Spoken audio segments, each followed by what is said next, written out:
So, first thing first, guys. How are you? Oh, good. Good to hear. So, I'd like to jump straight into the record. This is the first, am I right in saying this is the first one you did outside of Arizona? So it's not the first one outside of Arizona. Mm-mm. What made you go for a change of scenery this time then? It's important to get outside of our hometowns, not only for the fact that John and I live in two different towns. We got to meet somewhere. And we initially went to John's hometown, both myself and Craig Schumacher, an engineer in Tucson, Arizona that we work with a bunch. But I think it just helps for us all to leave our own hometown so that we're not busy and preoccupied, and we can focus on writing and recording. And what made you settle on California? Because it was colder than Arizona and West Texas. And there's a great studio just outside of San Francisco on the coast called Panoramic House. And we know the owner, and he's a great guy, and he's got incredible gear. And he keeps his place in really great shape. And how important is the environment, the scenery, to what comes out of you?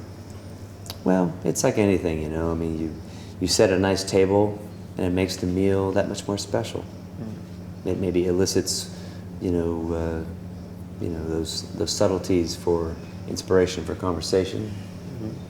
Is there one conversation that sticks out that you remember? There's lots. You want to talk about any just conversations, or maybe more so just your runs every day? You were running. Yeah, I mean, nature definitely. I think we were both surprised by how influential nature was when we got to California. Our studio in Tucson is right downtown, and you're right in the city. So, not saying there isn't beautiful nature in Arizona. I mean, you can drive out to a monument and see the giant cactus and be inspired by nature. But this particular studio is right in the woods, on a mountain overlooking the ocean. So as you're sitting there playing the music, you're looking out a window at a beautiful vista, and that's pretty unique, I think, for a studio to have that. Right. And I think too, and when we'd go for walks in between takes, or to just go down to the beach, I think we were pretty amazed by the nature. And I think too, there's an urgency for preserving nature right now, because we're feeling this pressure, of rolling back the national parks. Right.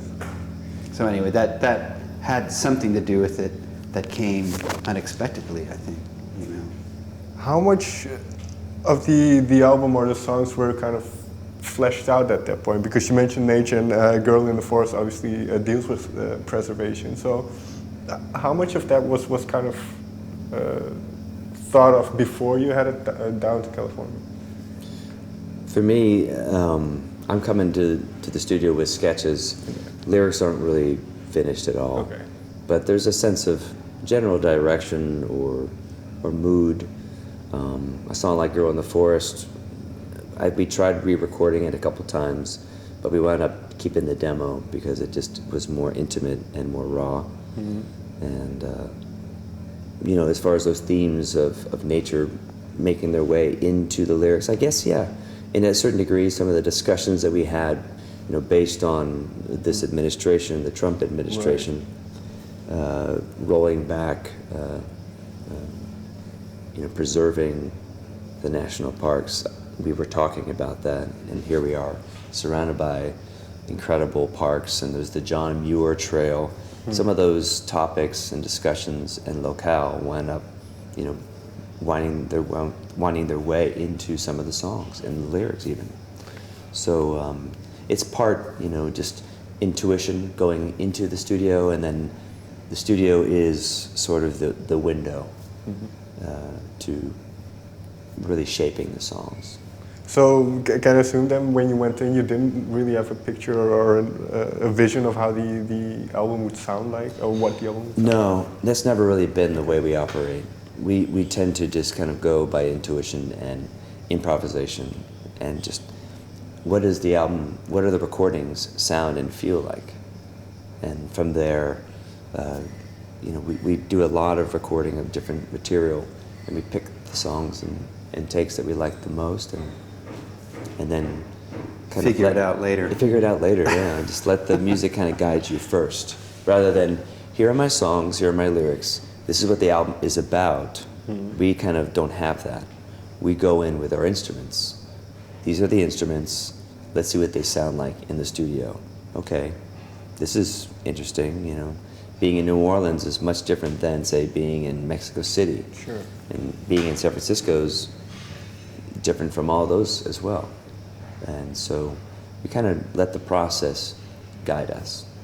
What was one thing then that kind of the process led you to in terms of the music or the direction that you headed in? Was there something particular that you noticed as you were kind of trying things out? Well, for me, like we were talking about earlier, the getting to Stinson Beach in Northern California, that felt like a real door that was opening. We tried recording a little bit in El Paso, and it's a really unique studio down there as well on a pecan orchard. And I don't know, just the vibe wasn't really there. It wasn't happening. But when we got to the woods, for me, that kind of felt like there was something opening up. And Joey found a really great guitar there. I'll let him talk about that. But there was a lot of openness that was happening there. And I think the sea has something to do with that too. You guys live around the sea, so you know what it's like when you look out there and you see that water and you're at the edge of the world, that Right. feeling, and it really opens you up. So that was great for me. And then just before we get to the guitar, that openness, and I believe this is album number 9. So is that important to have that openness and to kind of not limit yourself to what you've done before? Absolutely, yeah. We're always trying to challenge ourselves. There were times, especially down in El Paso, where we were working on songs, and I was really getting annoyed with my own sound. Here I am with the brushes again on this vintage snare drum, playing on a cymbal that my dad gave me when I was 9 years old, and I still have it. There's all those sounds, and I'm just like, I got to do something different. And I started picking up shakers and these slats of wood, and I was like banging these slats of wood, and it gave me tennis elbow, and you're always trying things. Right. Sometimes you gotta work at it a little bit harder. Other times it just flows out. And that flow started happening up there in the woods. Right. Not so much in the pecan orchard. So the kind of change of scenery was also to get you out of that mindset and to. I think so, yeah. And for you then, Joey, what did that guitar do to your? I think just having, just stepping into a different home studio, and there's a bunch of instruments, and they're all fantastic. There's an old keyboard, an old piano, but this one guitar is a nylon string guitar, which I generally lean towards. That's the kind of the guitar of choice. It belonged to the studio owner, and it was his mother's. Okay. So as soon as I picked it up and I strummed it, I instantly felt like I was tapping into something that I'd felt before, maybe a Lennard Cohen song that I'd heard, or a Paul Simon song or something. I don't know. It woke something up in me, and I wrote a song, and that was sort of the beginning for me. And then I took that song, recorded just me playing it or a recording of it, and I listened to it as I was walking along this path through sort of a rainforest down to the beach. And with each step and each note, I just felt like, yeah, this could be the beginning of the record. I feel good about this. Gave me a good feeling. You mentioned Paul Simon, and I don't know why I made this connection, but on Unconditional Waltz, it kind of reminded me of something Simon and Garfunkel, Yeah. of America by Yeah. some reason. There's something familiar about it. That song is written and recorded by our trumpet player in Berlin, Martin Wenck. And it's a beautiful snapshot, And a lot of this stuff is, a lot of these songs and albums are kind of snapshots. In that sense, then, how would you compare kind of the mindset you're in now in comparison to Edge of the Sun? Yeah. You know, Edge of the Sun was a time when I think we were, you know, talk about locale and location. We were really excited to go somewhere we've always wanted to go, and we'd been to San Francisco, so it felt familiar, and it was San Francisco and California felt more like a return to some of our roots, because I grew up in Southern California. I've got family in Northern California. John spent time in California as well. It's where we met. Right. Whereas Mexico City felt new, and at the same time, it felt ancient as well. It's such a fascinating city, Mexico City, and Coyoacan in particular. So yeah, the mindset, especially nowadays in regards to what's happened since post-Trump election and scandal, things feel a bit heightened as far as concern. And then, well, that's kind of, I suppose, what do you mean then with the age of extremes? Just the fact that people are being divided more. Regardless of which direction you want to take, things are just being really pushed to their limits, and it feels stressed when you talk to people, when you see people. And so is that then inevitable, because this is what you experience, honestly, that it kind of seeps through and seeps into the music and not just the lyrics? But I think it seeps into everyday life, and music that is made now is part of our life. So yeah. I spoke with this guy recently, and he felt nervous to even go to the grocery store because of the political extremes. Like, he felt like, I'm just worried about, you know, these people that are so far to the right, and you know, maybe they're so worried about me being so far to the left. You know, and I could relate to how he feels. You just kind of feel like, I just need to shut up. I don't want to say anything to anyone, because, you know, they're so entrenched in their beliefs. right. You know, but I think what we need to do is just the opposite. You know. Well, I find that very interesting, because I wrote a couple of lyrics down, and one of the things that kind of